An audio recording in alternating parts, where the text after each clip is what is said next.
You made it through all the tools you need to be a successful parent of an acting child, except one. And to me, this is the most important of all of them, which is why I saved it for last. It's no secret that the acting industry is riddled with rejection, comparison, and competition. But what is not taught is how to deal with it as a child actor or as the parent of a child actor until now. Remember when I showed you that stack of auditions and said, maybe my daughters and I each booked one role from all of those sides? Well, actress and director Bryce Howard tells a beautiful story from her grandmother in an interview where she recalls her saying that a working actor will book one job out of 64 auditions. That's a working actor paying SAG-AFTRA dues.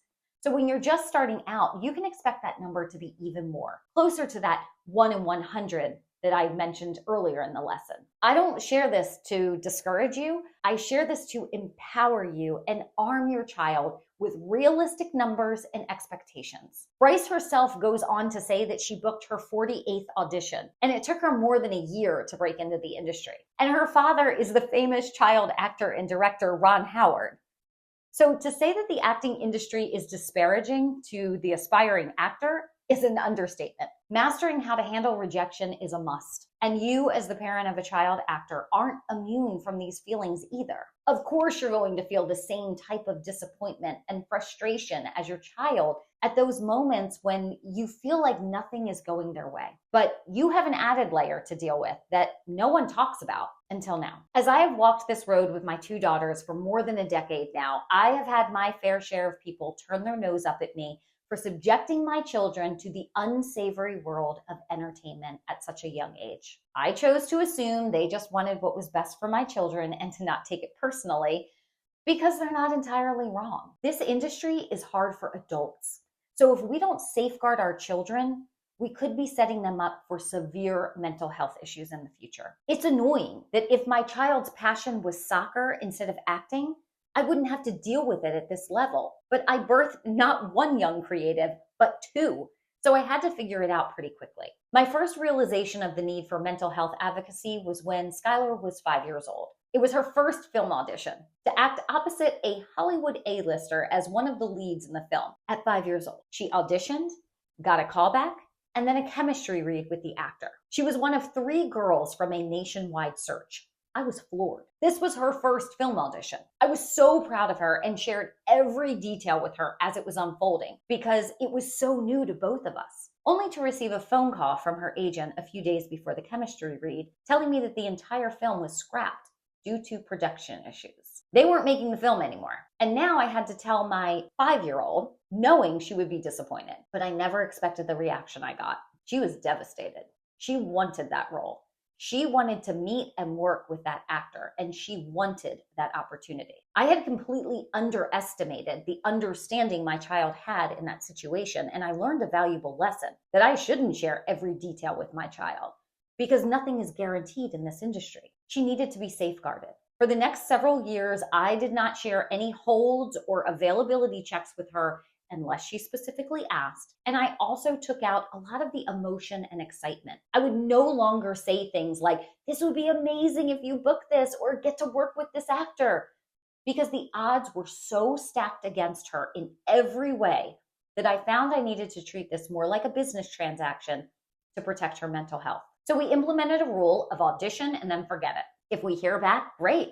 If we don't, we simply move on with our lives. I would not allow her happiness or self-worth to get wrapped up in booking a role. Even with all that protection in place, fast forward to when she was 8 years old and she booked a supporting role opposite another Hollywood A-lister to play her daughter in a feature film. Then we let the emotion in because it was a done deal. I signed the contract. I spoke with production about wardrobe, hair and makeup, travel. So we celebrated. We bought the cookie cake, told our extended family the whole deal. The day before we were supposed to leave to begin filming, I got a call from my daughter's agent. Immediately, I knew something was wrong. He told me he didn't know how to tell me this, but that Skylar was unbooked because the director found another girl while location scouting for the movie. And in exchange for using her mother's mobile home as part of the set, he offered her Skylar's role. We were devastated. Not only did she lose the role, it sent a message that anyone off the streets can do her part. because this other child wasn't an actor. She didn't have the training. She didn't go through the audition process, learning the lines, making strong choices to ensure the right emotion, going through the nerves of the callback phase, waiting on pins and needles to see if her hard work had paid off this time. It was a kick in the teeth, to say the least. And she was only 8. And I'll never forget her response when I told her what happened. She said, "That's so rude. We learned in kindergarten not to treat people like that."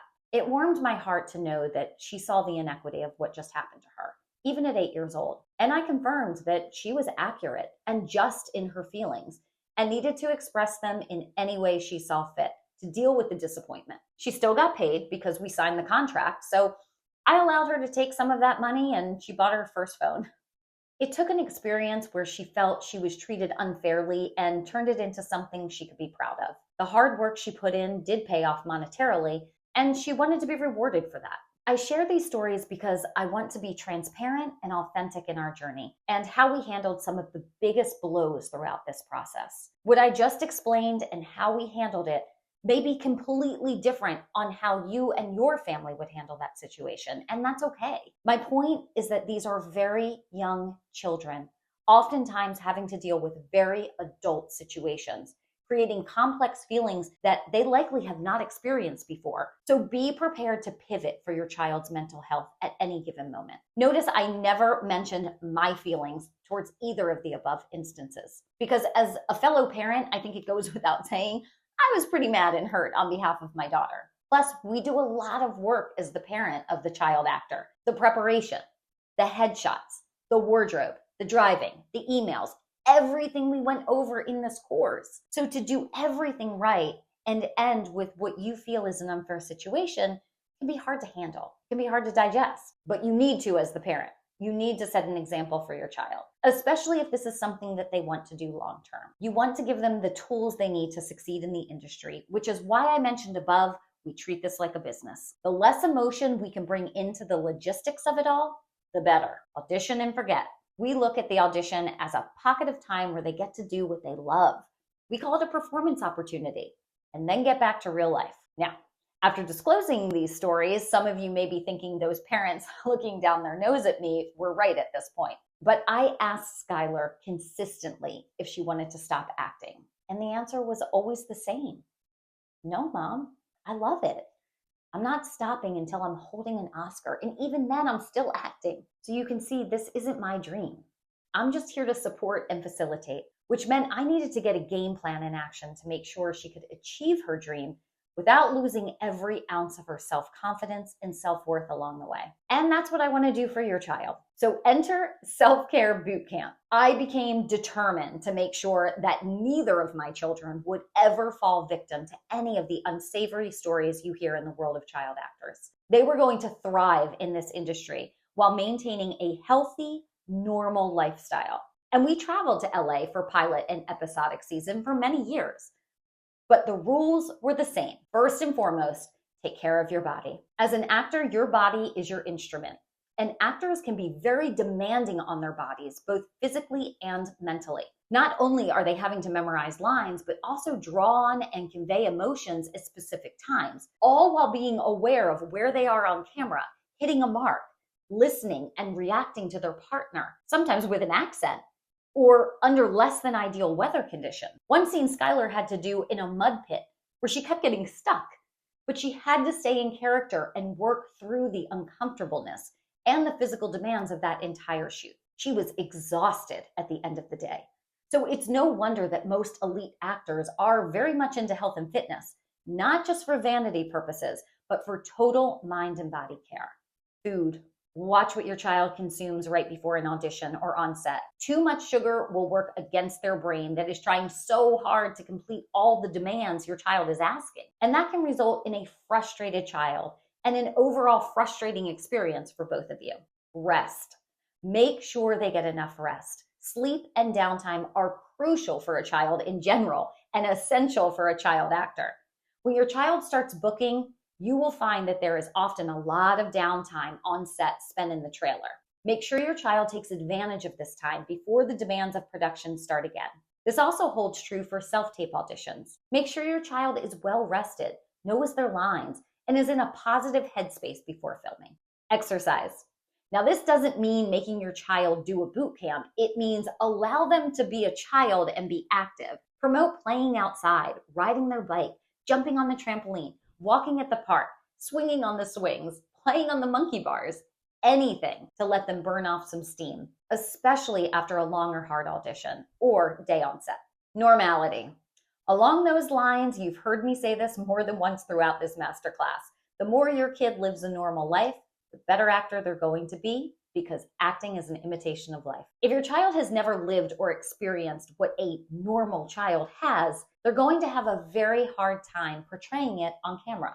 And let me quickly address homeschooling. You don't need to homeschool your child the minute they decide they want to be an actor. I promise you, you'll know when and if their schedule starts to demand alternative schooling. And if you do want to homeschool, do it for educational reasons and not on the hope and dream that your child will be on set. And on the days when your child does book something and they're going to miss school, just be communicative with the teachers and be proactive with any missed work that your child may have. I always ask for anything the teachers could provide so that my child could be working on missed assignments on set. This allowed my child not to fall behind in school, made the set teacher happy that I brought bona fide work for my child to work on, and made life easier on the teacher who didn't have to worry about my child not understanding a lesson or missing work. Just teach your child how to handle the process through effective communication. Just know that there's not a stopwatch in which your child has to make it in the industry in some way. Quite the contrary. There should be no pressure on your child to book a role. Everyone's journey is uniquely different, and as long as they're continuing to enjoy themselves,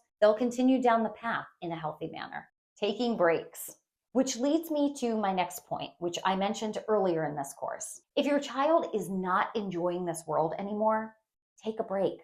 It's okay. My youngest daughter, Ariel, was booking commercials like crazy because she had this crazy, sassy attitude with a little lisp, and production just went nuts over her. She made a decent amount of money in a very short amount of time, but that was her driving force, money. So once she obtained it, her goal was met. And I could tell she wasn't enjoying herself anymore. So I asked her if she wanted to continue, and her answer was no. So we stopped. And since then, there's been a few times when she's asked to return, and through effective, open, and honest communication with her representatives, they've respected and honored her decisions to take breaks whenever she needs them. Competition. What I just said may make some of you cringe because we live in a society where we feel if our children don't start playing t-ball by the age of 3, they're behind. I don't and never will buy into that because I did for a minute, and it brought me to a very bad place. One of the hardest things I had to learn in this industry is that other child actors are not my daughter's competition. They are competing to be the best versions of themselves. And I know how cliche that sounds, but I promise you, there will likely come a point in your journey where you start to feel a little jealousy pang towards that one child that keeps booking over yours. You begin to see who their representation is, what their headshots look like, who took them, who are they training with. It's a slippery slope to take your eyes off your own path. And the moment I realized I was borderline obsessing over another child in this industry, just trying to build themselves up like my own daughters, was the moment I realized I needed to get myself in check. And I did, quickly. And that's why we developed the mantra that the only competition resides within. Be better than your last audition, period. Blinders on, just like they do in horse racing. But unlike horse racing, there is no winner. There is no loser. This is a solo journey for your child, supported and funded by you. So make it as beautiful as you can and push away all of that stuff that doesn't matter. And please teach your children to do the same. The best piece of advice I ever gave my daughters was to truly be happy for the actor that booked the role they auditioned for, because we knew there was nothing more we could have done on our end. And casting has ultimate decision-making power. This was really driven home because both of my girls would oftentimes go out for the same role when they were in the same demographic, and one would book over the other. Dangerous territory? Sure. But I made sure from the beginning that they understood that if one child booked, the other child didn't have a chance, and vice versa, because they're so authentically different. So whomever fits the essence of the role is going to get the job. Remember, not the best actor, the most suitable, Adopt that mindset and your life within acting will change. Social media and community. I'm not a huge fan of social media, and I don't hide that fact. And it should come as no surprise because I'm a huge advocate of authenticity, and social media, for the most part, is the antithesis of that. And when it comes to child acting, there are so many parents that love to post about their child and make it seem that everything is going right for them, even if it's not, because they have to keep up appearances. If you're not careful, you can find yourself feeling like your child is the only one that's not booking if you follow too many parents of acting kids. Conversely, you can find a good group of moms and dads with a similar mindset as yours, and there's nothing better than establishing an online or in-person community that truly understands what few do. My daughter's manager once told me she forbid me to be friends with any other acting moms that had kids in my daughter's demographic. She was kidding, of course, but there was an underlying layer of protection that she was trying to offer me by alerting me that not all parents are kind when it comes to competition. And she was right. But some of the best people and friends we have made in this industry fall right in line with both of my daughter's demographics. And as a matter of fact, when I received an audition for Skylar a few years back, I messaged one of those friends and said, please tell me you got this audition for your daughter. It has her name written all over it. Remember, I can spot authenticity. Turns out she didn't get the audition. So she messaged her daughter's manager, got it, and her daughter booked the role. She's now a series regular on a pretty big TV show, and I am thrilled for her. That audition was for my daughter, but we turned it down because she didn't even meet the height requirement they were asking for. It was nothing like her. Not the physicality, not the personality, nothing. She had no chance of booking that role because it was not who she was authentically. Who they booked is exactly who they were looking for, and I just happened to know who that was. And being a part of another child actor's success is incredibly rewarding in its own right. And I had a similar experience where an acting dad messaged me while we were in LA and said, please tell me Skylar got this audition. It's just like her. And she did. And she went all the way to network testing for that role. So you'll start to see that when an audition comes in with a role that is designed for your child, there's very little competition to be had. Their very essence makes them a unique fit.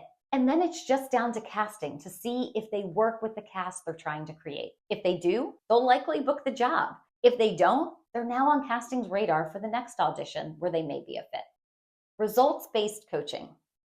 So I am not a psychologist and I do not pretend to be one. But one thing I do know is that children want to please their parents. So be careful that acting doesn't become results-oriented, meaning that you're not happy with them unless they do their audition. Or worse yet, do a good job on their audition. Young creatives are extremely sensitive and perceptive. They'll know when you're not happy with them. And if that's a direct result of something they did in the acting world, it's the beginnings of a very toxic environment. You are your child's safe space. And if you know that you are not cut out for being a reader and memorizing with your child, self-taping and editing, please hire an acting coach and go to a self-taping service. This industry will never be worth sacrificing the relationship with your child. Language. Words have power, and the way we choose to use them throughout the day can often dictate our mood. I am an eternal optimist and a huge believer in manifestation. So I try very hard to use my words carefully, especially around my children, so I can hopefully teach them the same. That's sometimes met with an eye roll, but I think I'm getting through to them. Repetition is the key. And I mention this holistic approach for two reasons. The more positively you can speak about this industry, the better your journey will be. Because there's always something negative to say due to the myriad of reasons we discuss throughout this course. Your camera is going to break. You won't be able to download the files for some technical reason. You missed a director's note and now need to retape. You missed a deadline. You name it. There's plenty to complain about. But if you do, you're sending out negative energy into a space where you're oftentimes praying for a positive result. And you're also teaching your children how to handle the industry. So if you want them in this for the long haul, be careful of what you're saying. And again, I am not throwing stones. Each of those examples above, I have lived, and I wasn't always positive. The second reason words are vitally important in the world of acting is because oftentimes parents can tell their children what to do. Smile, be funny, don't make that face. Unfortunately, that can result in a robotic child that can have a hard time booking because when they head into a room to speak with the casting director and they ask them to smile, they may get a very stiff or rehearsed smile instead of a genuine one. Instead, remember that we want kids to recall experiences, to feel and convey emotions. Ask them to remember the last time that they laughed uncontrollably, or think of that person who always made them feel so special. This is how to use language that creates authenticity and empowers your child to grow their talent and creativity. I sincerely hope this course has been a blessing to you. I have poured my heart and soul into each and every video to give you as much information as I possibly could to make this as beneficial as possible to help you and your acting child. As you set out on this journey with your child or continue along the path, I urge you to make the most beautiful memories. You have a unique opportunity to spend a lot of time with your child in this industry. And at the end of each day, your child really only needs to hear two things. I love you and I'm proud of you. That way, they're more likely to acknowledge you in their Oscar acceptance speech. Thank you for your valuable time. Now go break a leg.